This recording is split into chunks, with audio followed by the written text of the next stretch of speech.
Shadows whisper when the lights go dim. Cold breath crawling on my skin. Voices echo from the other side. Is it real or just my mind? Things paranormal talks in the dark. Secrets buried leave a burning mark. We interview the dead, we debate the unknown. Chasing shadows where the seeds are sown. Fingers tapping on a Ouija board. Broken silence like a shattered chord. Eerie hums in the dead of night. Is it true? Hey, it works. Oh my God. So, and every time we're glad it works, because usually it was like, nah, you'll do it yourself. Mine's the same way. I use the same service you guys do, and every once in a while you're like, oh, please work. Yeah. Exactly. And we are almost cheering if it isn't working. Yeah, Right. exactly. Oh, I put on the comments. Yes, Oh yes, my God, we have a viewer already. of course Yes, we do. We have we 3. have Noreen and we have Calvin. So good evening. Welcome to another episode of Things Paranormal Talks. And today we have Tom Springer. And for our listeners on Spotify, can you please tell them who you are and what you do? Sure. My name is Tom Springer. I am a host of a show, kind of like this one, and it's called Stuff I Never Learned from a Schoolbook. I'm also a Midwest director out here in the States. So I'm in Nebraska. So I take care of Nebraska and the 5 surrounding states, and I do home investigations for people who think they have something that they want to help identify or maybe remove or identify as family members and want it to stay. I'm also a paranormal investigator in charge of a team called Sixth Sense Investigators, and that's pretty much where I am right now. Is kind of a hand in everything. So Cool. Busy Yeah. life, very busy life. Yeah. Yeah. And I do like your podcast show. thank you. Yeah, it's all over the place. Spirits, UFOs. It is. It covers UFO, cryptology, cryptids, paranormal. It's kind of a little bit of everything, like you said, parallel universes, multiverse, a little bit of everything. It started out as a paranormal show, and because I realized I had abilities only about 4 years ago, but I didn't have anywhere to turn to look for help. So I went ahead and developed my podcast or my show and said, hey, like-minded people who think you might have abilities, but you're not sure. Let's come together and try to figure something out. I'll try to bring on guests that know what they're doing so we don't break the universe on our own. And after that, I started having other people with other interests asked to come onto the show. So it opened up to everything at that point. That's kind of where we are now, is that it's branched out to anything that people would call odd or weird that don't understand who we are. So Yeah, that's very cool. thank you. Yeah, that's very cool. Yeah, I've seen a couple of episodes and I'm like, yep, I like watching this. yeah. Thank you. It's a Definitely. bit like us, all over the place. Mhm. This week we talk about cryptids, and Yep. next week we will talk about multiverse, universe, everything. Yep. Yeah, the stone tape theory. Oh, yeah. Yeah, I love it. I really love it. But you have abilities you I found do. out. What kind of abilities do you have? So I have a few, and I'm finding out that they're still growing. I don't call myself anything specific. I call myself a practicing intuitive. But I learned while I went on an investigation about 4 years ago with some friends. I wasn't actually going to investigate. I was just going to watch them. And at that time, a few minutes into it, all of a sudden I actually see an apparition walk into the room with us and start talking to me. And I started talking back. And we had a couple of other mediums who were on the team, and they were like, "Who are you talking to?" And I'm like, the lady right there. And they were like, how long have you been able to see her? And I looked at my watch and went, 10 seconds? And so that was the opening of my abilities. And they've branched out. So I'm a psychic, I'm a medium. I can talk to elementals, so earth, wind, water, fire, and metal. Just like I'm seeing and hearing and talking to you, that's how I see them. They're very right there for me. I can push energy anywhere across the world. I can see auras. A new one I'm developing, or that I found out I have, is when someone is talking about something that happened to them, like if they're discussing, they want an adventure or an investigation. When they start talking, I start watching it through their eyes, like I was living it with them. So I can, a lot of times I'll be like, oh, then you saw this. They were like, hold on a second, I didn't tell you that. How did you know that? I'm like, oh, I saw it. And so it kind of creeps them out sometimes when I do that. But that's one of my newer ones. But the one I claim that is my most favorite gift is I have what's called I call it the John Coffey effect. If you've ever watched The Green Mile, the large gentleman who can grab a hold of people and sense what they do. Yep. I have an ability to, if I hug you with an intent, I can take away your anxiety, your sadness, your pain, a lot of different things, and just release it back out like it never existed. It never goes into me. It hits me and stays on me, but then it dissipates off of me like it never existed. And that's to me, I think is is the best gifts I have, because I can help others simply by giving them a hug, if it's with intent. But yeah, so there's a lot of different abilities that are out there, and more keep showing up, and I'm excited about it because I don't want them to stop. But I was naive enough to believe that I had abilities, and we all had the same abilities. I did not know that we have our own separate types of abilities. Because someone asked me a question once when I was actually on my show, and I said, "Oh, I can answer that." And everyone's like, "How can you answer that?" And I'm like, "Because she asked," and I instantly got a note in my head saying, "Yeah, you can answer that. Just start talking." I'm like, "Can't we all do this?" And they're like, "No." I was like, "Oh, I'm sorry. I thought we could. I just figured we could all do it." But I'm learning now that each one has their own different abilities. So it's kind of interesting to work with them too, because some people have different abilities than me, and I get to learn from them. So it's really great to work with others as well. That is very cool. It is. I'm completely flabbergasted. I'm not just flabbergasted. I'm actually very jealous right now. Yeah, don't be. It's Actually, yes. I want those abilities. Those are cool. yeah. They I tell people when I first started developing them, it's like they hit me like I was drinking from a fire hose, because they just slammed into me right away. When I told you I began learning about them and I was on the investigation, we were on a weekend investigation, so it was an overnight for a couple of nights. Mm. And this happened like 10 minutes into the very first day. And the people on the team were like, "Great, let's see what else you can do. Let's see what else you can do." So we started playing with it on the investigations to see what else I was able to pick up and what else I can do.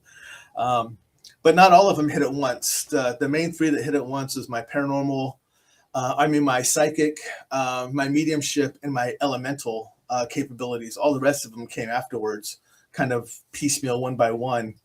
And the best description I've had of it is I have a medicine woman who started me kind of early. She couldn't help me too much, and she told me she really isn't going to be able to. But what she did state is that the reason my abilities are coming back in pieces is because these are all different abilities I had from past lifetimes, and I'm just remembering them. And they're just slowly working their way back up. But I'm also told I am beyond old, so I have a lot of abilities that will keep coming because I knew a lot of them through different lifetimes. That's cool. That's Yeah. You really have a busy life, and now it's busy with all the abilities as well. And it is. It's very interesting in a crowded room sometimes if I don't close myself off and just let myself be. yeah, I can understand that. Yes. can be a struggle. Yeah. Yeah, because Yeah, I don't have the abilities, but in busy rooms, I'm going crazy. Yeah, and I am too normally, because I'm not an extrovert. I really am an introvert, and so doing the show is already strenuous enough. But then adding on abilities when you're in a crowded room, when you don't want to be in a crowded room, when you just want to be by yourself, it takes on its own entity itself, and you're like, oh boy, here we go. Mhm. Yeah, I can imagine something like that. Yes. Yeah, If it would be me, I would probably just be at home screaming like, "Bye! I ain't coming anymore. right.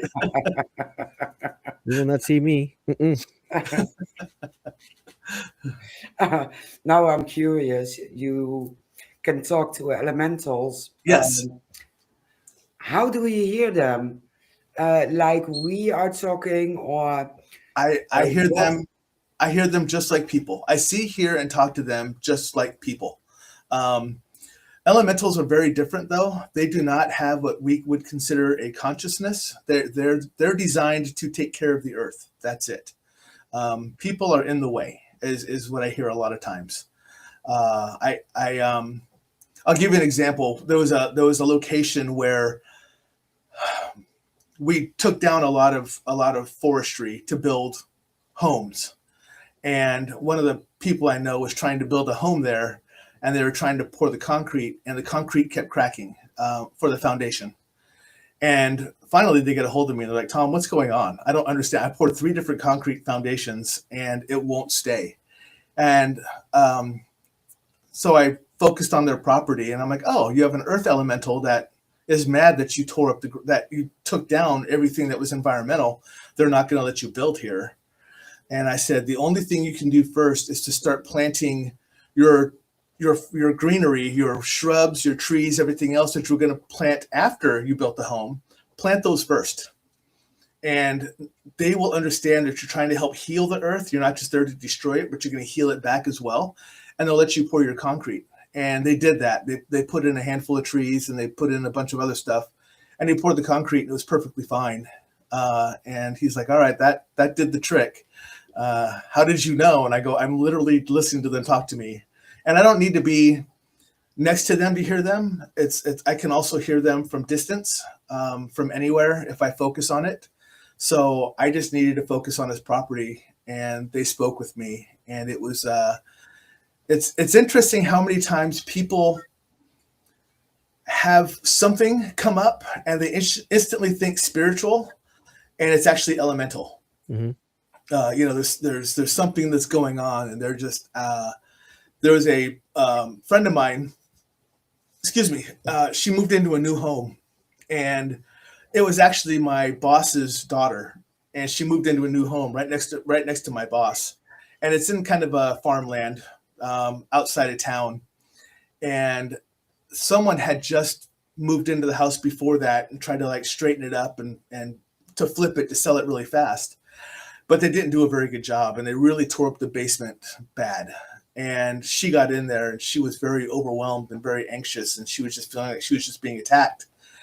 And my boss asked me to go to her house, and they said, "We think we have something here." And I said, "Well, you do." And she said, "Oh, I know it. I'm haunted." And I said, "No, you have an elemental in the basement." She was like, "I have a what?" And I said, "You have an elemental in the basement." And she goes, "I don't know what that is." So there was like 5 or 6 of us that went to the location, and I went downstairs to the basement. And the way the basement was set up was half of it was finished, but then there was a dividing wall, but the other half wasn't. And the other half that wasn't finished was where the heater was, the water heater was, where the furnace was, air conditioner was.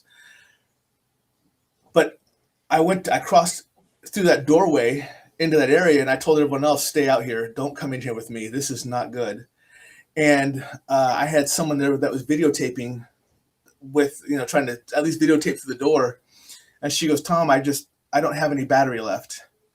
And I'm like, "Oh, well, change the battery out, put the other one in." She put the other one in, it said full, and then 2 seconds later it went dead too, and it would not let us record what was going on. But we did a voice recorder, and I walked in there, and I can see the elemental, and he is huge, he is gigantic, but he ran, he scurried up into a little crawl space and ran away from me. And I'm like, "Why are you running from me?"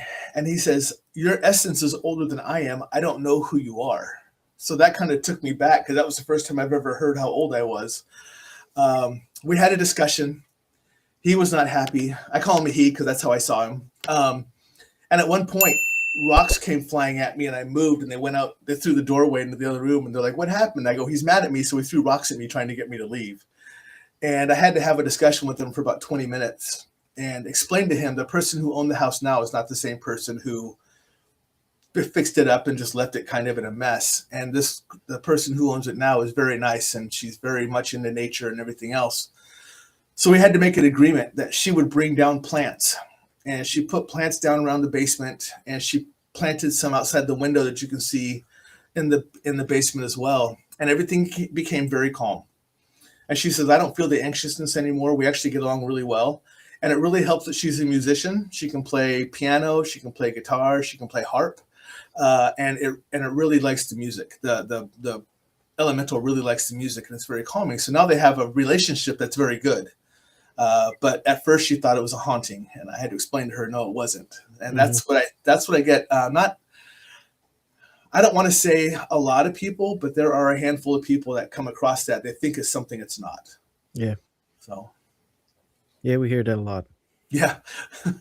Yeah, most of the time, because they haven't got the knowledge of the different types of things you can come across. Right. Yeah, Yeah. And it seems to be elementals is the one that everyone wants to talk to me about, because there's not too many people out there that have the same insight of elementals that I do, because of my ability to see and talk to them so well. Mm-hmm. And that seems to be whenever I come on a show or I do something at a conference or something, everyone's like, "Can you talk about elementals?" And I'm like, "Sure, I can talk about elementals." And I let them know that they don't look alike. They're not. I tell them they're very much like humans, but they almost look like their cousins. I mean, if you have a lot of people, when they see an earth elemental, they see the big, bouldery, strong type, slow moving, everything else. But it really depends on their location, what their environment is. If it's an earth elemental in a wooded area, it looks like a tree. It looks like, but if it's in a big, open, boulder, flat area, well, then yeah, they're going to look like the boulders and everything else. That's it. They take on the area they live within. Yeah. And to me, they kind of remind me of cousins. They kind of work in that area, and that's how they appear. Yeah. And that's the different ways. It's the same thing with the wind, the water, the fire, and the metal elementals. They all have their own appearance based off of where they live, and they're, for the most part, they work very well together. But sometimes they do have their own fights over who should be taking care of what. Mm-hmm. So so I see that a lot too. Yeah, and they make a mess out of things. They do that, Yeah. but they so out in Southern California, they had the huge fires that wiped out a lot of Southern California. And I explained to people that was the elementals. That was two of the elementals working together. It was the wind elementals and the fire elementals, because the governor of the state has been given 7 years to clean that up, and a lot of money. And although he kept saying he was doing it, he wasn't. And finally, the elementals said, "You're killing our earth." It was just rubbish, and it was just old stuff that wasn't allowing new stuff to grow underneath the ground. And so those two teamed up, and they just went in, and the fires went off. And instead of being able to put the fires out, the winds kicked up to 70 miles an hour, which is not common out there. And it burned out what it needed to. And then when they did what they needed to, everything calmed down. A rain came down, water was there, and it stopped. And people are just thinking, "Oh, well, that's, someone lit that fire." And I'm like, no, they really didn't. The elementals stepped in and took care of that themselves, because you were stopping the earth from healing and regrowing. Makes sense. Yeah. yeah. Makes Maybe- perfectly sense. And that's because the fire started at multiple different places at the same Yes. time. It Yep. usually doesn't do that. If it's human, like it never starts at the same time. Yeah, it's one local place that you can identify what started it. This one, they Yeah. don't even know what started it. No. So, yeah. That's And fair they weren't expecting those winds, but all of a sudden the winds kicked up to 60, 70 miles per hour. Yeah. And again, they don't care about the human aspect. Nope. So the fact that so many homes were taken out, they don't care. They were trying to get to a place where the earth could heal again. And it just so happens that people lived on that land and homes were put up on that land, and they just decimated everything. And that's they don't care. They don't have that consciousness that people do. They say we need to heal the earth. We're not here to protect the people. The people protect the people. We protect the earth. If people hurting the earth, then we're going to care more about the earth than we do the people. Yeah. And they do. Yeah, exactly. Yeah, they don't have human morals, and they will never have those. Right. They just don't have that feeling. That's not what they have. Nope. So they are one step younger than time itself. And so I see Kelvin says that he's never heard of an elemental. Elementals are not like spiritual in nature or anything else. They are strictly environmental. That you can't think of them as something from another realm or something from they are strictly environmental, and their sole purpose for being here was exactly what we talk about. It wasn't to make humankind better. It wasn't to do anything else. It was to take care of the earth. So, and that's more of the two cultures that I know they originated from was from a Norse culture as well as a indigenous culture out here with the Native American, which happens to be both of my bloodlines is Norse and Native American. So I read a lot into them and listen very much to what happens on Earth and everything else. So very much in touch with my culture. So that is cool. Now, you came across an elemental, I think, Shane. Did I? The one you captured with the laser grid. Oh, yes. Yes. Maybe Tom knows what it is. Oh, I don't. I think he knows what it is. It was at a wooden place, and there were Stonehenges. Mm. And there were children playing on those Stonehenges, and my wife's high priestess, she works with elements as well. She got very, very upset and angry. And she actually wanted to kick the kids out. Yeah, she loves kids, but not that day. Yeah, she actually wanted to kick them. Attacked with a elemental. And she asked him to walk with her. Around the Stonehenge, just walk, and he thought the laser grid was very funny. All those little dots. All the little dots. Yeah. He was very, very curious about it, and she was like, "Well, if you want to know what it does, just walk through it with me. It's not going to hurt you. It's not going to touch you. Right. It doesn't do anything to you." And just helps identify you. Yeah. He walked through. It was a woodland spirit. Yeah. Woodland elemental, and it was very cool. It was very big, by the way. Yeah, my wife ain't that big. Well, and there's a lot of misconception about that I have to explain to people. Elementals are not one size. They have if you ever go to Hawaii and there is an entire mountain range called the Sleeping Boy or the Sleeping Man, that is actually one elemental that is actually along that entire mountain range. Yeah. I was over there and I ran into a couple of friends who were investigators, and they were taking me to a location over there. And this is the first time we've met in person. And I flew over there for work, so I was able to spend some time over there with them. The first time I met them, and I saw an elemental walk up to the edge of the jungle they were going to take me in, and I can see him. And I start talking to him, and he's standing there and he's holding a large spear, a large wooden spear. And I said, "Can you do me a favor? I can see you. I can hear you. I can talk to you. Can you please do something to help identify to the others that you're here?"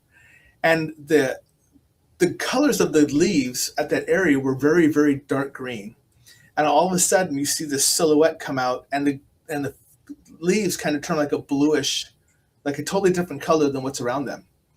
And you can see the outline of the shoulders and the helmet and the arms and the spear and everything else for them to see it. And they were like, that's amazing. And he was big. He was probably about 20, 25 feet tall, but he was there to guard the entrance to the entryway into the jungle because it's late at night and we weren't supposed to be in there. But the two people I'm with are native Hawaiian, and they said, well, we're allowed to come in here. We've been here many times. We've been blessed off to do this.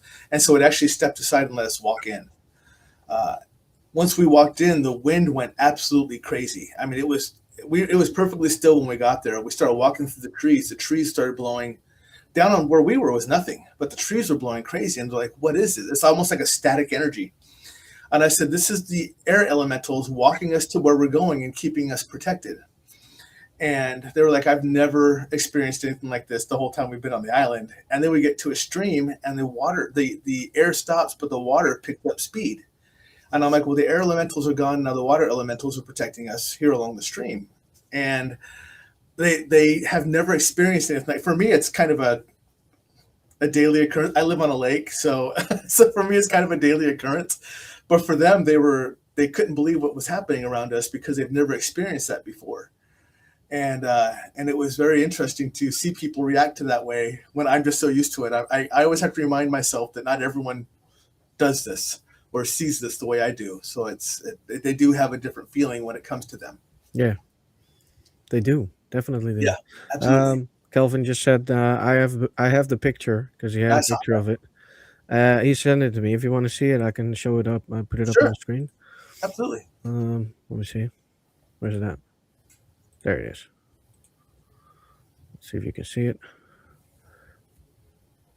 Absolutely. Yeah, it's pretty clear. Yeah, it really is. And that's exactly what we saw. And that's actually walking away from you at that point. Yeah, he was walking away from him.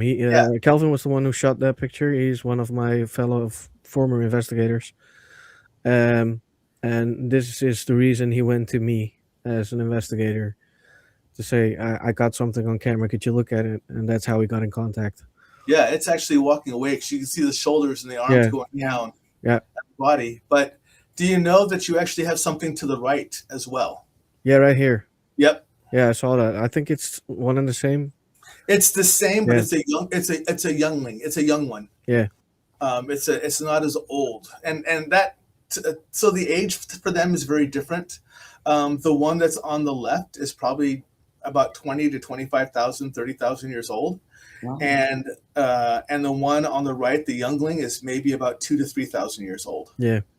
And you can tell by how they're built and how they carry. The one on the right, you can almost see like it's a adolescent type of movement that's happening, whereas the other one walking is almost like guarding that land, is like walking a perimeter. Oh yes, he was guarding. Trust me. I would say to keep an eye on everything that was going on around there. Absolutely, yeah. He was definitely guarding. That's a great picture. Yeah. Yeah. Very, very glad he captured it and sent it to me because I do have the picture somewhere on my computer, and I saw it probably 5 times already. But it keeps moving. I don't know what it is. I always keep losing the pictures. Yeah, I'll be sure to send you the pictures I have, because I actually took pictures of the elemental that I have holding this spear when the colors changed of the leaves, and I'll send it to you. I'll send it to Mary, so Mary, you can have it. That's cool. I don't anything that I take shots of or anything else, I don't copyright or anything else. So you're more than welcome to see them and everything else. I don't restrict them at all. I want people to be able to share with them, share them and look at them and be like, oh, that's really cool. So love it. It is, yeah. Cool, very cool. Love it. Well, now I'm curious because I followed Chris Fleming, and he went to Scotland and Ireland, and he came across fairies. Mm-hmm. Do you have them in the States as well? We do. We have fairies. There's a lot of people out here who build the fairy or the fae gardens. We actually have places designated in our store where you can actually buy little things to build fairy gardens with. Like they're designated for that, for your area. And I hate to tell people, but I have to tell them that fairies are not necessarily nice. Mm-hmm. They're very much kids who want their way all the time. Yep. And if they can't have it, then they will punish you for it. Yep. As compared to some people who go, "Oh, they're fairies. They're very cute. They're Tinkerbell," and I'm like, absolutely not. No, they're a bunch of little bastards. I know them. They really are, and I hate to break, but it seems like the American culture very much believes that they are. They're cute. They're fun to have. Like they'd be great little like children to have. And I'm like, no, you have no clue what you're stepping into when you're playing with fairies, because not only are they little pains in the butts, but they're very strong. Mm-hmm. They're very powerful despite their size. Don't let the size fool you. But we have them out here. And I've had to help some people who have had the fairy gardens and wanted to remove them, and then things have gone a little sideways. So I've had to help them remove the fairies as well. So They suck. yes, they do. That's putting it nicely. I'm going to be honest with you. Before I married my wife and learned all about the witchy stuff and fairies and you name it, I learned it. I thought they were cute as well. She was like, Right. "Oh hell no! Right. Don't ever say that again." I'm like, "Why?" Yeah. And then I got the complete explanation you just gave. Yeah. They're. and I never forget. I call them like adolescent kids that Yep. that have a temper and have no one to teach them how to behave. And that's really how they are. Yeah. But they're really cool if you can. They're really cool if you see them from a distance in their gardens. Yeah. Or if you're in a meadow or you're in somewhere that's open and they come around and they want to be around you because of your vibration, your whatever. But they like to come around and like to kind of play, just to kind of see what happens when you react to them or how you react to them. Mhm. To get and they really do show themselves initially as very tender, very nice, very, very friendly, because they want stuff from you. Yep. And then after that, it gets bad if you don't give them everything. So normally when I come across them, I just walk away. I don't want to try to entice them at all in any way, shape, or form. Exactly. Very smart. Because you can always ask them for something, but they always have a toll. They always Yes. pay the toll. You always have to. Yes, they always want something in return. Mhm. It's never as easy as thank you and walk away. Mm-mm. So No. Booze, salt, sugar, coins. man, yeah, mostly Yeah. mostly the shiny objects. Yep.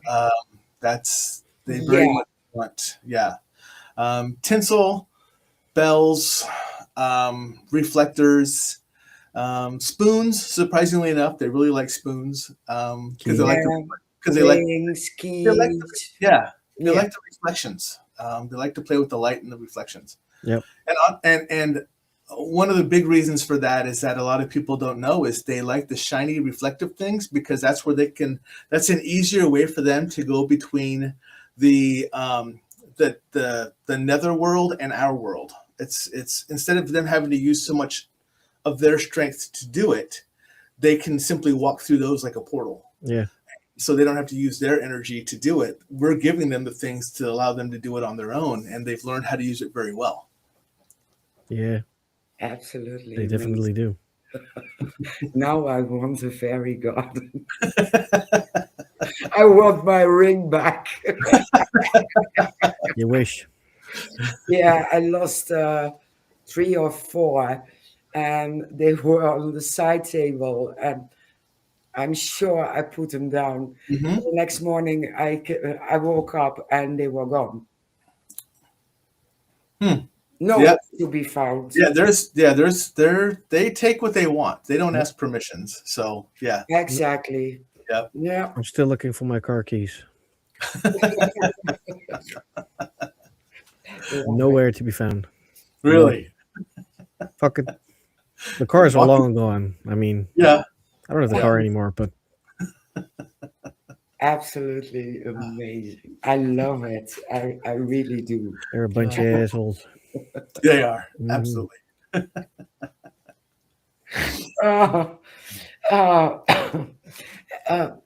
Cryptids. Have you ever heard of a puka?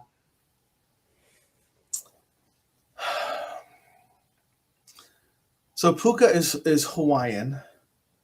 I've heard of them, but I really have to lean more towards my Hawaiian friends to tell me more about that. I am familiar with it, but not enough to talk comfortably about it. All right.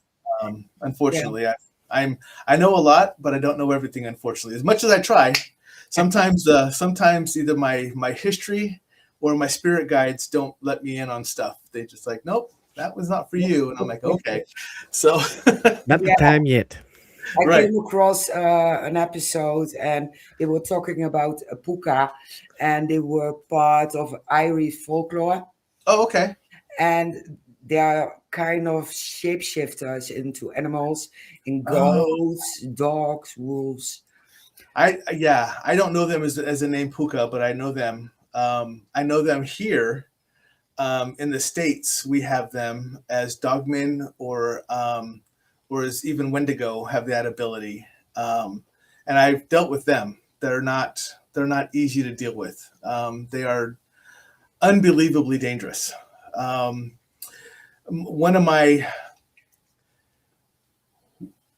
tie very well into the dogmen, and that's simply because one of my native heritages is known for being the dogman warriors that were able to shapeshift into wolves and everything else. So that's something that my history talks about on my native side, but I don't know the terminology for it until you told me what puka is. But I also know there's a puka, and I don't remember, but I don't think it's a positive thing in Hawaiian language as well. They have the mo'o, and they have some other ones out there who are magical beings and stuff, but I don't know the puka too much outside of, I understand what you're saying, but I don't know Yeah. it for that name. Okay. Yeah. Every country has its own, It except does. except the Dutch. us. Except us. The whole Wait, we world- don't have cryptids. No. No? Nope. No, Huh. That's Never interesting. came across. we already said we're gonna go over to America and steal some. Oh, yeah, go ahead. We have plenty of them. Just pack them as carry-on luggage and Yeah. just set them next to you and just have a good time. Excuse me, Yeah. sir. What do you have in that? Don't open it. Right. You will escape and run back again. Don't do it. Have you anything to declare? Nope. No, Absolutely not. Nope. that would be fun. So funny, so funny. Did you dive into skinwalkers? Yes. So there is a gentleman out here. He goes by the name of William Nighthawk. He is a medicine man, Lakota tribe. And he is kind of the person I learn a lot from on the native side, on my indigenous side. And he actually prepares people that have to battle with skinwalkers. We have sorry, I have to go back a little ways. I'm prior military. I still work for the military, but I'm prior military, active duty. And we have dealt with skinwalkers in the military when I was military.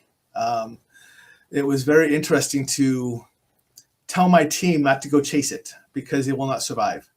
I have friends of mine who have hunted them, and I've had to explain to them they won't find them. They're like, well, we found the caves where all the bones have been found of what it's eaten. And I'm like, yes, but you're tracking it and you realize there's no footsteps, there's no footprints anywhere. And they're like, no. And I said, because it won't show footprints. Skinwalkers don't have to show footprints. They don't have to. They're very good at shape-shifting. They can walk without leaving marks, but they are, I'm surprisingly enough, I say skinwalker, I say Wendigo, because I'm not afraid of them. But a lot of people, when you interview them, will not use those words. They will call them S-walkers, and they will call them something else, but they will not use the words. I don't have any fear because I'm too dumb to know any better, is what I always tell people. But I also believe that I have the ability, if I really need to face off with one and be okay. But we've had them to where we've been walking on paths, and you'll hear something off to the side saying, help me, and it sounds like a little girl, or it sounds like a woman, and I'm like, do not leave this path. There's absolutely nothing out there that you want to go face. It's simply a skinwalker trying to call you out. So we have to deal with those quite a bit. Not everyone deals with them, but there's a handful of people that I know that because of our ability to understand what they are, they seem to seek us out. They seem to want to challenge us. Not everyone wants to challenge them back, No. but they do try to. They've walked up on one of my friend's doorways, tried to get into their front door. Like they've actually banged on their door. They've actually tried to get into people's houses and stuff like that. And it's just a little creepy to have something like that that you think you're hunting, but all of a sudden it's hunting you. You went from predator to prey, and you didn't realize it was happening. No, exactly. Yeah, I have a question about skinwalkers. sure. Are they, per definition, evil beings, or is it something else? There's something else behind it. They are absolutely evil beings. The first belief of skinwalkers was a dark shaman or dark medicine man who gave their lives over to like they were basically there dying, but they didn't want to die, so they gave over their being, their entire self, to the dark side, and they actually were formed into skinwalkers. But they always they don't have the consciousness anymore to be good. They are pure evil, which is why a lot of people won't say their names, because they're afraid if you call it out too many times, one will appear. It's almost like saying Beetlejuice too many times. You're afraid Beetlejuice is going to show up somewhere, but they're afraid if you say the word skinwalker or even a Wendigo, which is a different being but still the same lines of it, then you may be calling it to you because you're giving it a voice, like you're giving it recognition. But no, there has never been a good skinwalker. Oh, that was a good question from me. I actually wanted it for a long time. I never actually talked to someone who had knowledge about it or firsthand knowledge. Yeah. So that's why the question popped up immediately. I was like, "Ooh, I can ask you that."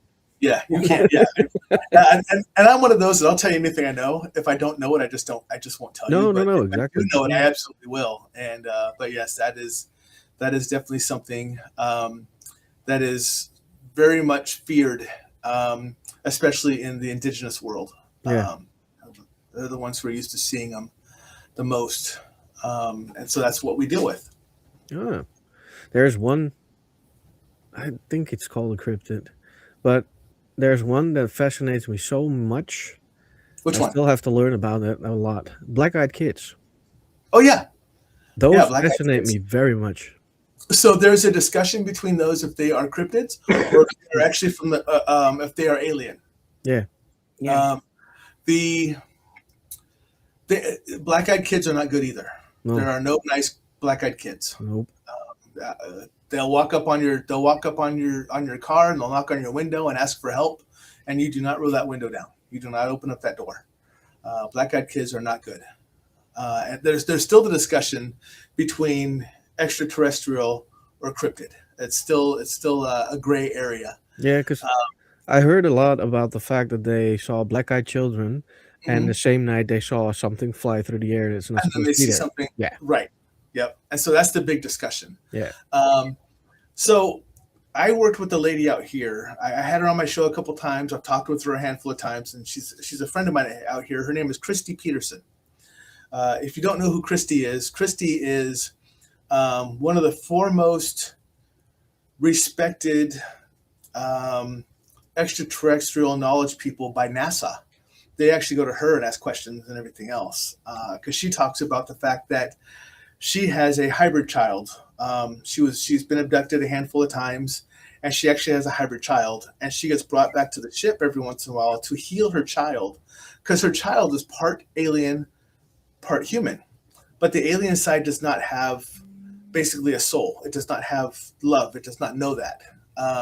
So the child starts to die, and you can tell the child starts to die because the color chart starts to change. So she gets brought back up to the ship to hold her child and basically put it to her heart and to give it a life force. And then the child will heal by her holding it. And then they send her back. And then the child continues to live in the extraterrestrial world, but they come and get her whenever they need her to help heal her child.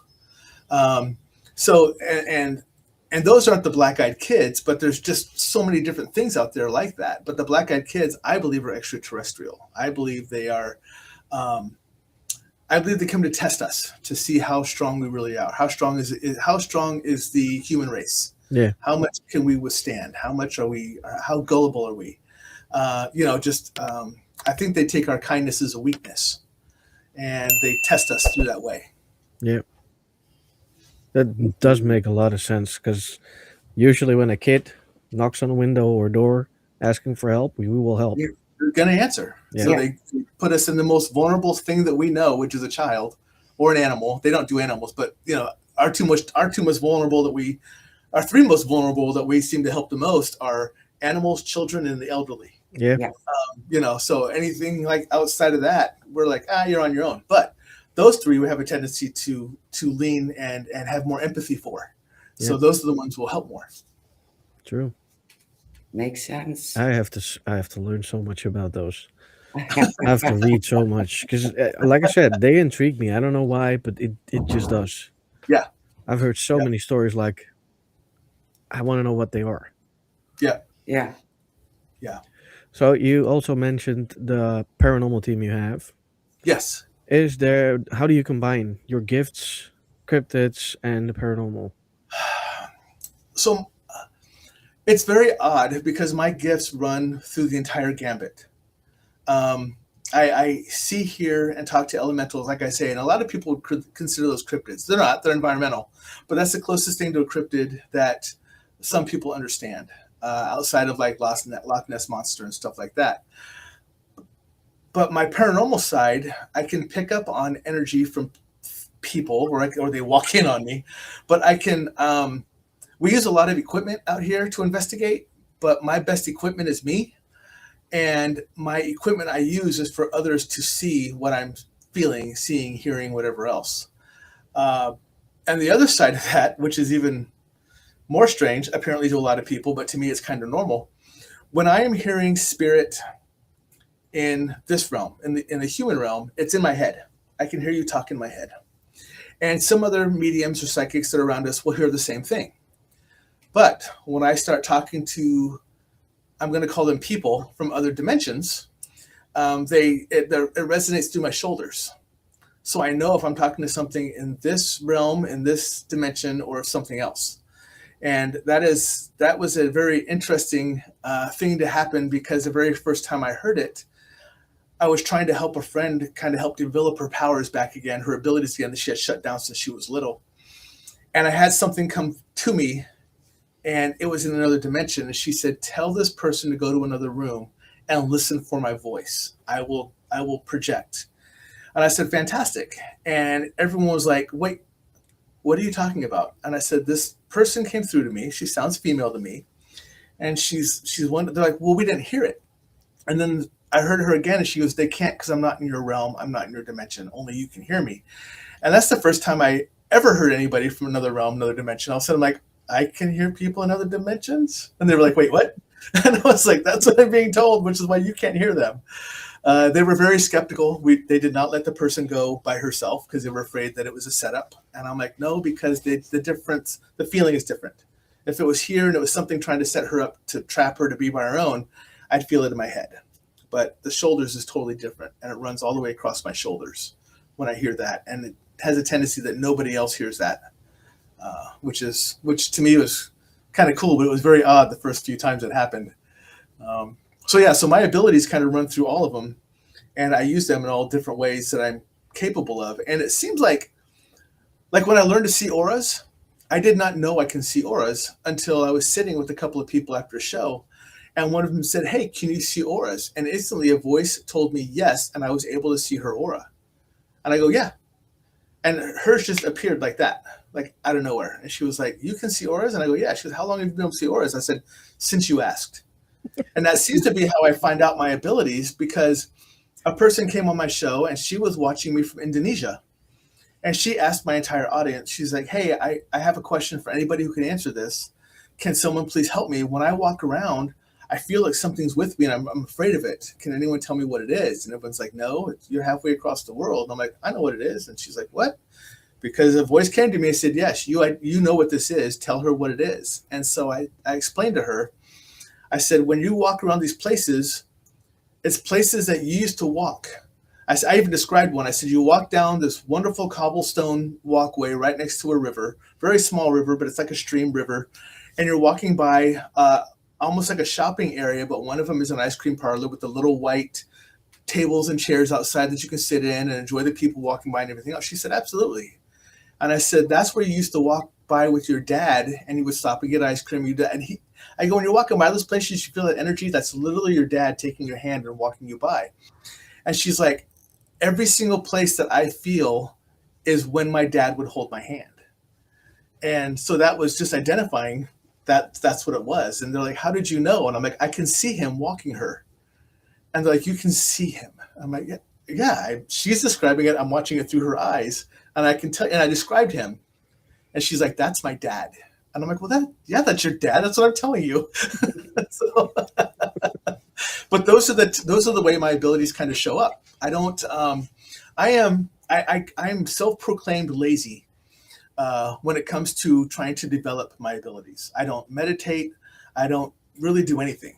It seems like if I'm supposed to have it, it shows up. Yeah.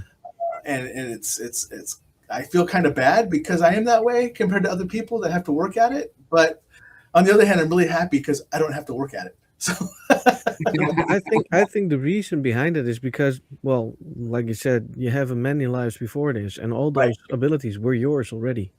Yeah. And you get it back as soon as you're ready for it. Right. And I think that's what a lot of people have agreed upon after I tell them, look, I don't practice. Like, you don't practice? I'm like, no. And I've had one lady exactly tell me that, really fantastic, wonderful lady out here, but she's like, you don't have to practice. She goes, if you're supposed to do it, it's going to pop up and you'll just use it. And then sometimes it'll go away and come back when it's needed again, or sometimes it'll stay with you. Mm-hmm. And I'm like, oh, okay. Can you see something now? I saw Kelvin write that. Can I see something now? I see a lot of things, Kelvin. You're going to have to kind of narrow down a little bit more than that. I mean, there's a lot of things that I can see right now. So it just kind of depends on what you're trying to focus on. Like right now, I can see that Mary, even though her light kind of gives off a yellowish glow, her aura is more of a bluish gray right now. So it's a very calming aura right now. And it's probably because you're settling in for the rest of the night. So you're kind of coming down right now. Shane's is hard to read because of how scattered your background is. I normally need a clear background to see it. But because you're sitting, Mary, with the pale wall behind you, yours sticks out.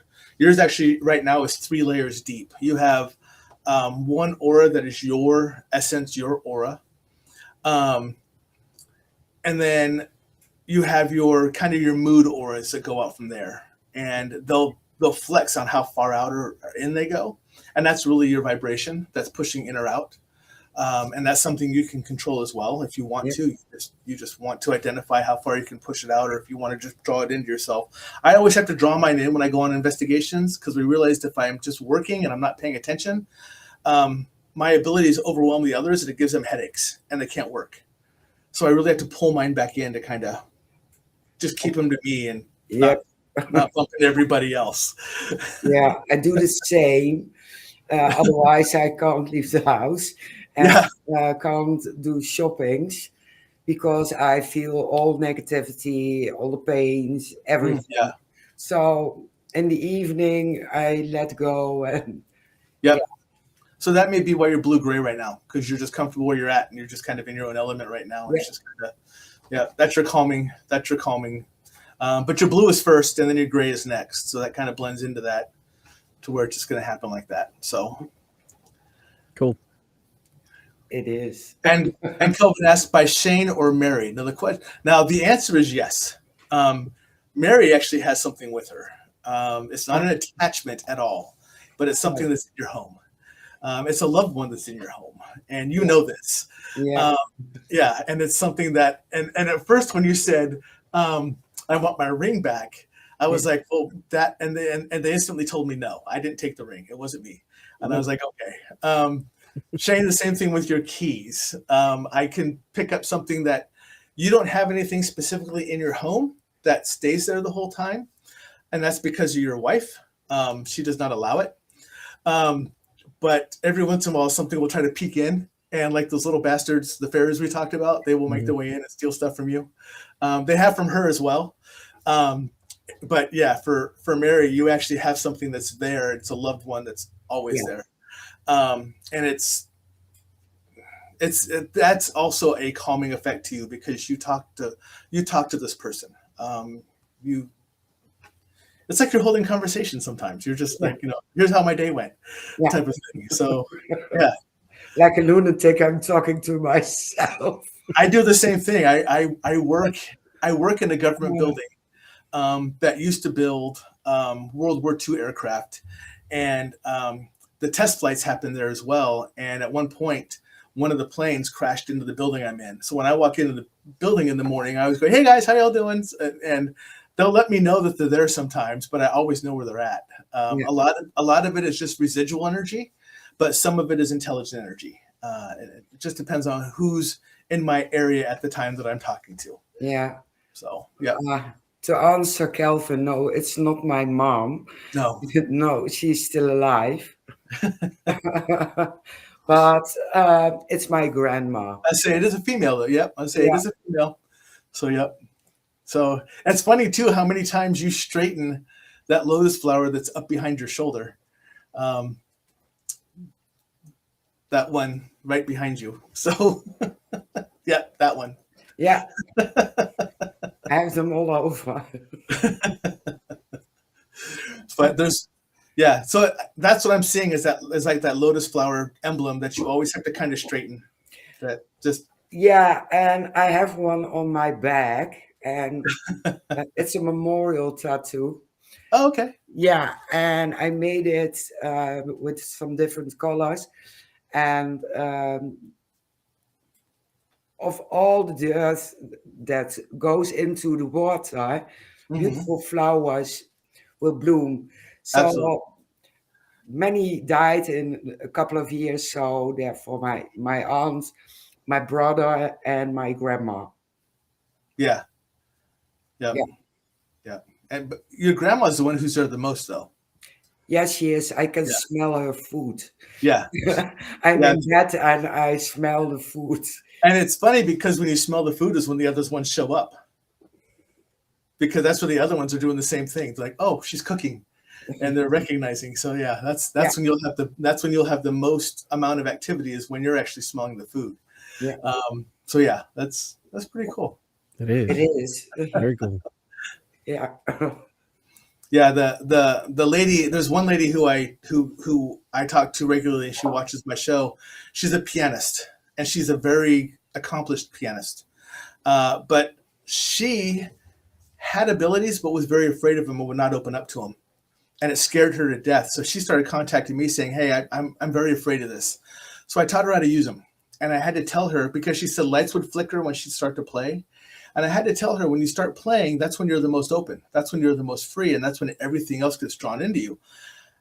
I said, the way I see it, when you play, you're going to love this. And she's like, why? And I said, when you sit down to play piano, I go, people from every generation come out and stand around your piano and listen to you play. And they're all smiling. They're having a good time because they love how you play. I go, and the coolest part is you can see the kids sitting around your feet and playing around your feet when you're playing. And she goes, I hear them all the time. And I didn't know that's what it was. And I go, it's when you play is when you open up and all these people come in to listen to you play because that's how attached she is to music. That's how open she is when she plays. And so now she accepts it. And she actually has developed her her abilities very well. And so now she knows what they are. And I had to tell her the light flickering was not when the people showed up because it flickered as well other times. That was her mom trying to let her know she was there. And she kept changing the light bulb, trying to figure out why does this light keep going out? And she even changed the entire fixture because she thought maybe it was a wire shortage, but it still happened. And I had to explain to her, no, that's your mom. And she was like, oh, that makes so much more sense now. So she said something, and then all of a sudden it stopped flickering. But she said, if you want me to know you're here, flicker the light. So it still flickers, but now she recognizes it for what it is. That is cool. Yeah, It is. It is. That's very cool. Absolutely. Oh, I I love this kind of conversations. uh, You can talk let's about that hours and hours. yes, we can.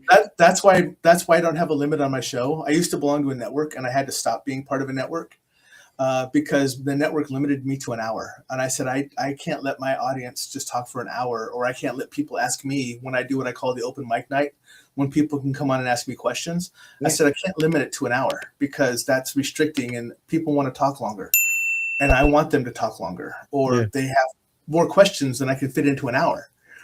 So that's why I went away from a network and I kind of went out on my own, was simply because it's not designed for me. It's designed for I call them my family, but it's really for the audience. But everyone who's in my audience is my family, and they know that. And when they come on my show, when guests come on my show, they instantly become part of my family.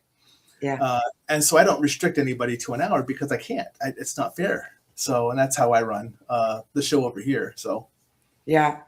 Yeah, we usually say an hour, hour and a half, and usually Yep. goes way longer. Yeah. Yeah.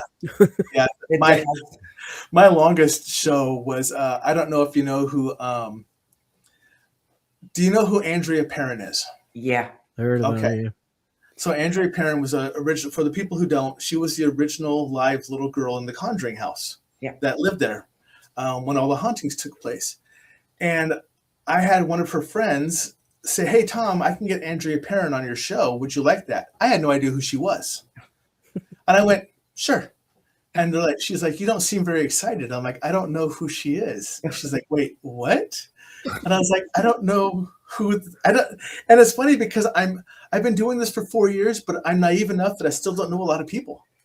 And it's just the way it is. And she's like, "Well, I'm going to have her on your show. She's going to love you for not knowing who she is because there's no expectations."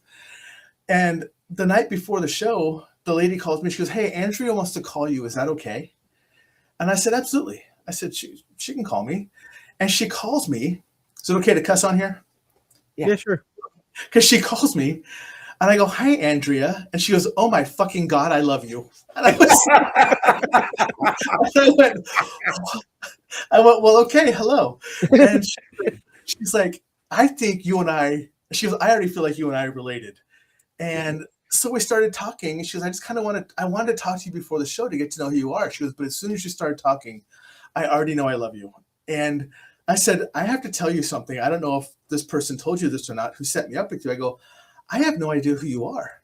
I go, "Full disclosure, I don't know." She goes, "You don't know who I am?" I'm like, "No." And I thought she was going to be mad. And she goes, "That is so fucking fantastic." And she goes, "So do you want me to talk Conjuring House?" I'm like, "Andrea, I don't care what you talk about. It's your show. I'm simply the host." Yeah. And she goes, "Can I talk UFO?" I'm like, "Absolutely." So we talked for 2.5 hours about UFOs. That's cool. So It cool. was great. And she was so happy. We still keep in touch a lot and everything else. And she was just ecstatic that I didn't know who she was. And two, I didn't make her talk about just the Conjuring House like everyone else does. Yeah. Because that's not what she wanted to talk about. She was, "I can talk about whatever I want." I'm like, "I don't care. It's your show. I just turn the sign on and turn the sign off, and we're good. That's it." Exactly. Yeah. So it was a really fun talk with her. That is fun. Yeah. Yeah, we went everywhere. It was great. Yeah, Yeah, but go I ahead. think even though I know a lot of people and Mary knows a lot of people, Mhm. I don't treat you any different because, No, like you said, it's your show. right. Yeah. Absolutely. We just push the buttons. I purposely go to all the local like Paracons and Mystic Fest and everything here, and I walk around them because what I do is I have a very innate ability to pick up on your energy if it's good or bad without you even talking. Mhm. Sometimes I have to wait for the other people to leave the table, but the people around here that are in the surrounding states or even just the cities, they don't have a huge following or they don't have a big recognition. And I love bringing them on because they're such wonderful people. And I'm just giving them a larger platform for people to get to know who they are so they can start to follow them. And I think it's important just to simply do something that just like that, because it makes a huge difference in their life because people don't know they exist, but they need to know that they exist. So Yeah. I bring on a lot of people. Most of my people are people that people have never heard of before. And that's why I do it, because I want them to know who they are. They deserve to be known. and it's really cool just to have that opportunity to do what we do, and to bring people on our shows that no one's ever heard of. At least, I mean, I'm sure that hardly anybody out where you are knows the bearded face here. The bearded bald one here. Nope. But I thank the opportunity to come on your show and be able to share what I do and what we do with everybody else, because it gives them information. One, it lets them know that they're not alone a lot of times, and it gives them the ability to reach out and to ask questions. Yeah, exactly. And that's a really huge deal to me, is to never leave anyone without knowledge that they should have. Yeah. And so this is for me to be able to come on your show. That's why I jumped at it so hard. I mean, Mary, you and I have only known each other through Facebook for like a couple of years. Yeah, exactly. Yeah. So when I got the message saying, "Hey, do you want to come on my show?" I'm like, "Oh, hell yes, I do." So again, thank you for letting me come on your show first. But I love the fact that we do this, and I love the fact that we have the ability to do this. Absolutely. And it's the same idea here in the Netherlands. We have on TV, Help My House is Haunted. We have Ghost Adventures. Yep. We have Dakota Laden with Destination Fear. Yep. And we have the Files. Haunted Files. Oh, the Holzer Files? Haunted Files. Holzer Files, yeah. Yeah. But there's more to the paranormal as those parattainments. Than what you see, yes. Yeah, exactly. Absolutely. And here in the Netherlands, they want to urbex, they want to investigate, they want to learn more about the paranormal. So there's more to the paranormal. Yeah, on TV. They miss out on the 17 hours of walking around asking questions to an empty place without getting any response at all. Yeah. And then going home and getting absolutely nothing. Mm-hmm. They only get the part that's clipped out where something may have happened that they can turn into excitement, or they actually catch something that they turn into excitement. They don't get the they learn the hard way sometimes that TV is not real. There are a handful of shows out there that are fantastic because they're as real as they get. Ghost Hunters are fantastic. I don't know if you ever watched Ghost Hunters, but Ghost Hunters is really good. There's a handful of them that are really good, but again, they're still clipped to show you the exciting parts. Yeah. They're not showing what we actually do as investigators, just sitting there asking question after question after question, and our light never goes beep. We're like, oh, come on. Yeah. Please. Right? We see 45 minutes of taping a week. Right. We see 45 minutes of taping and 6 different things happened. Exactly. I can sit in a location for a week and not get one thing to happen. Yep. Yeah. Yep. But it's really interesting when I go out there though, and like when I went to Hawaii, and I was actually I was being led around by so I'm gonna give a quick shout out. Joe Puno, who owns Hawaiian Hauntings, and he's the gentleman that is a friend of mine that is native Hawaiian out there. He's the one who took me out into the jungles and everywhere else. And we actually started walking around this location, and that's when the wind was happening and the water was happening and everything else. And we walked into this location, and I stopped. And Joe is a fantastic person, because what he does is he actually tells the folklore of Hawaiian traditions through hauntings and everything else, like every night. He just goes out there by himself, sets up a camera, and just talks. And we get to this one location, and I'm like, Joe, this is where you're supposed to be telling your stories from. He's like, what? And I'm like, you're supposed to be. And there was this perfect tree that had fallen, but it had worn out so much that it actually looked like a place to sit. It almost looked like an altar you could sit on. And when you did, you looked out, and it looked like all the trees opened up to like an amphitheater. And he goes, I walked through these jungles for years, and I've never recognized this place like that. And I said, this is where you're supposed to tell stories at. And he goes, who's telling you that? And I go, I don't know. I go, I can see him. I'm hearing his voice. He goes, describe him.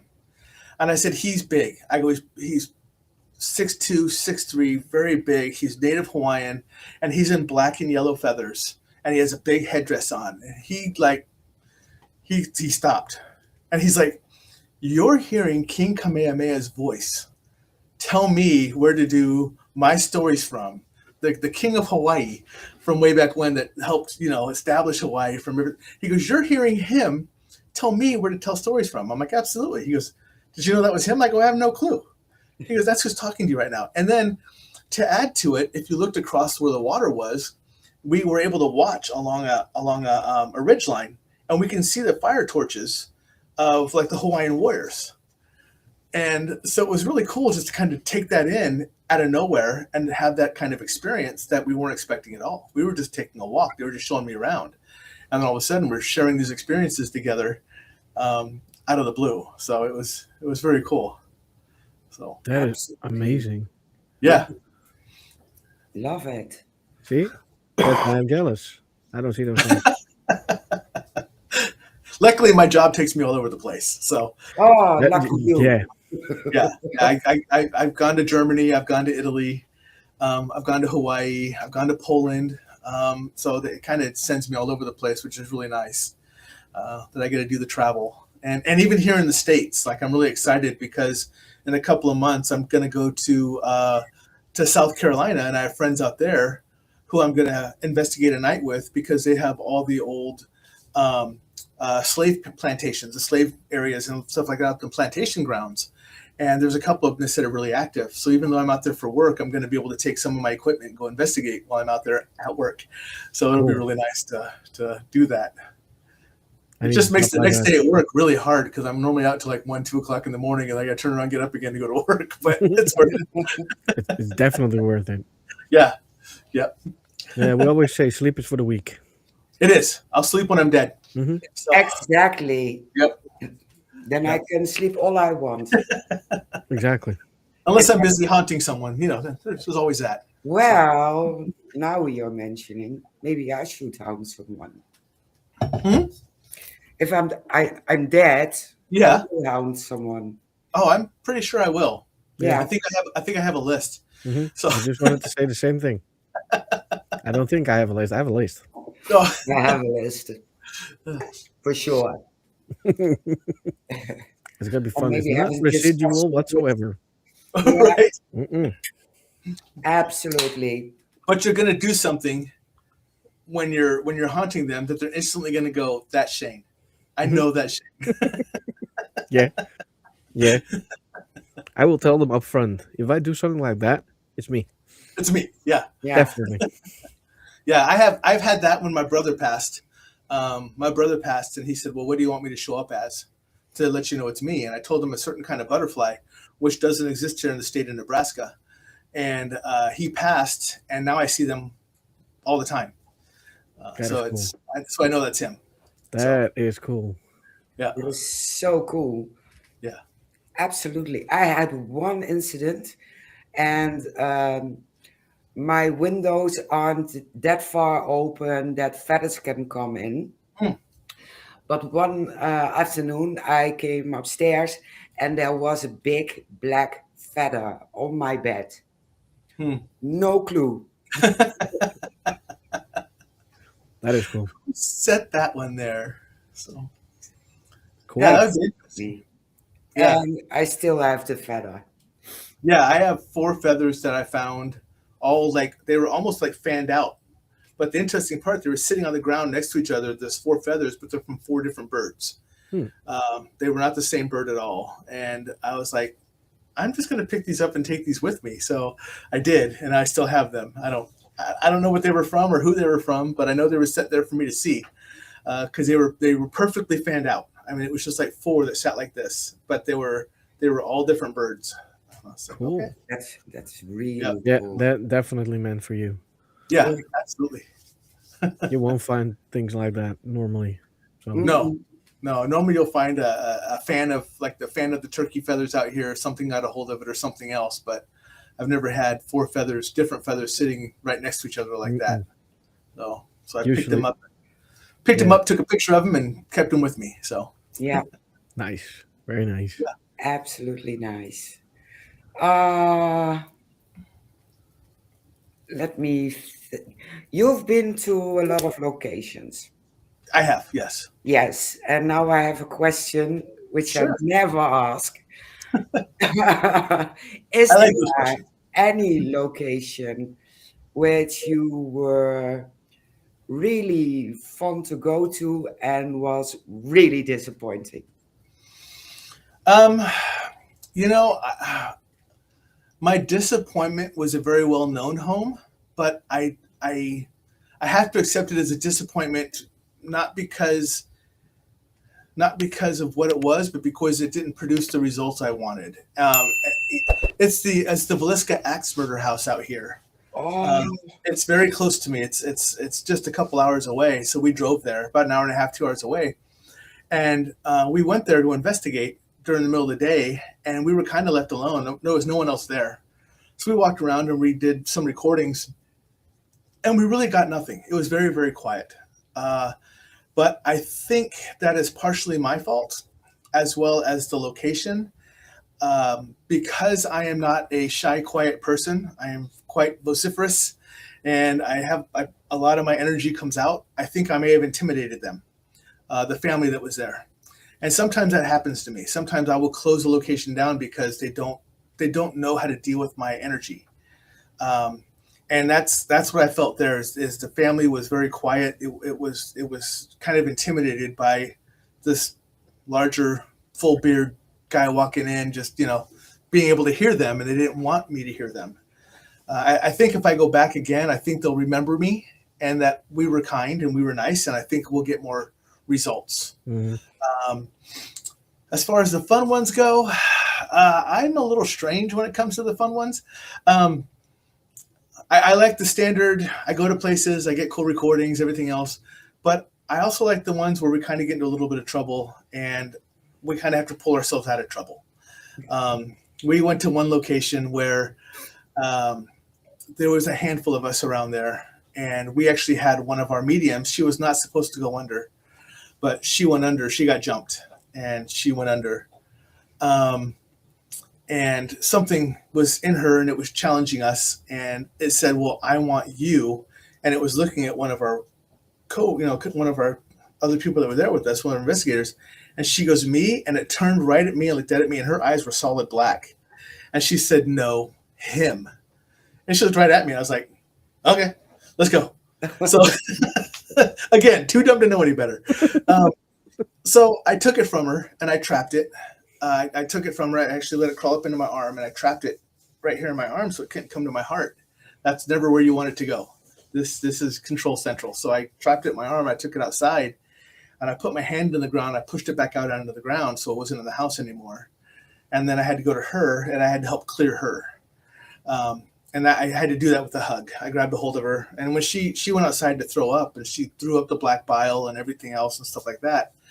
And she was tired. She was exhausted. She was crying. She was just afraid. And I just grabbed her. I just held her. I'm like, come here for a second. And I have a trigger that I know when they're okay. And I felt the trigger. So I continued to hold her. And then I felt her go to complete calmness. And then I let go of her. And she's like, well, what did you just do to me? And I'm like, I took it from you. And she's like, yeah, let's keep going. Like total switch. Like she was like, okay, I'm good now. Let's go. And I'm one of those that I'm okay with the chance. Because there's nothing that I may be overconfident, but I think it's just the fact that I think that there's nothing that I can't face, and be afraid of. I'm just not going to be afraid of it. I don't. We've heard growls, we've heard all this other stuff, and I'm looking around for it. Where's it at?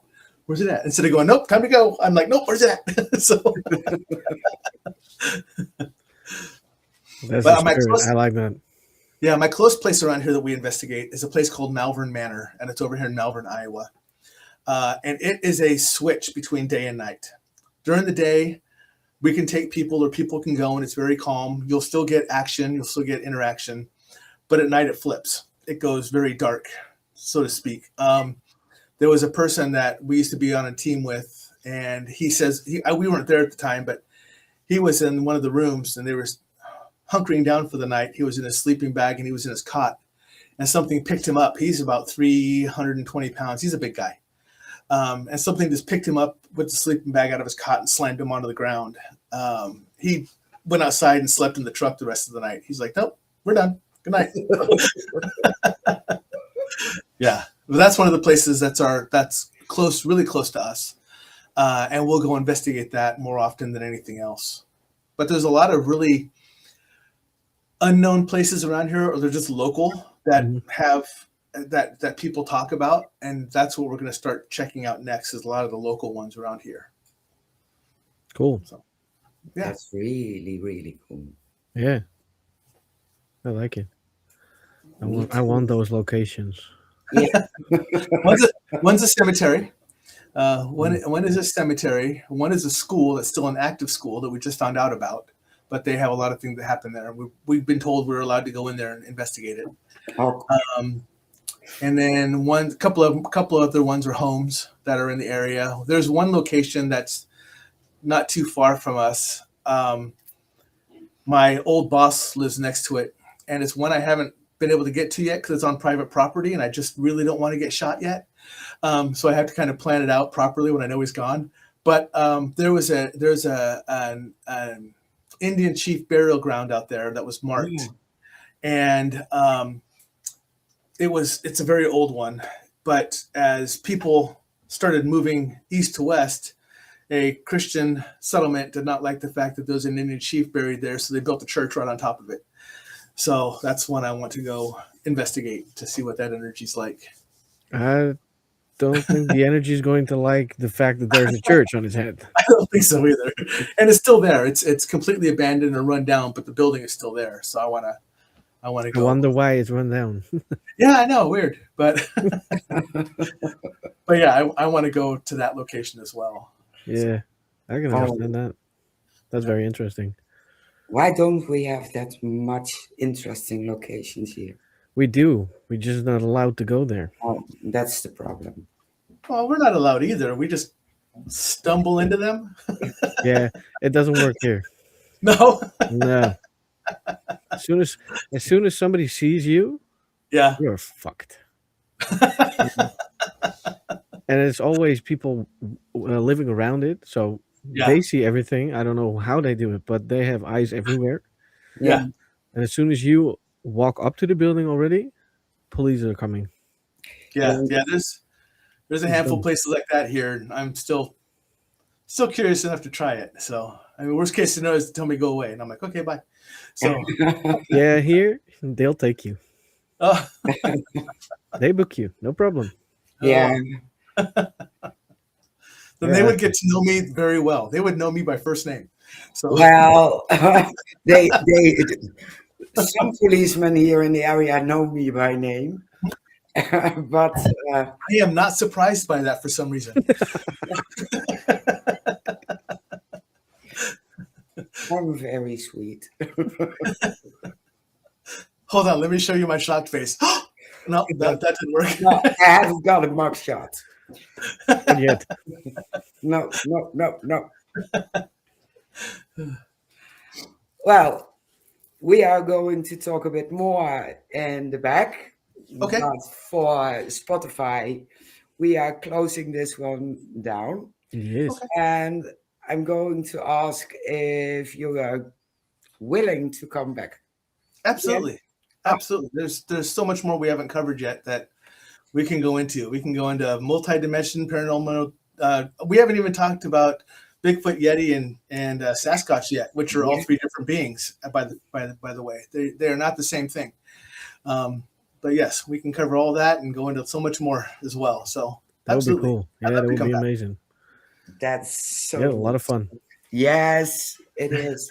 I love talking to people who knows a lot about cryptids and elementals and aliens. We can even talk about the similarities because a lot of people find the differences, but no one talks about the similarities between angels and dragons. So, Oh, that too. Yeah. See, now you have to come back. Yes, You don't have a choice anymore now. We have a whole new show set. See, we're already good. Yeah. So, well, Kevin, thank you for joining. I appreciate it. Yeah. Your parents If you being an want asshole. to wrap it, I will shut down the mic because my parents start.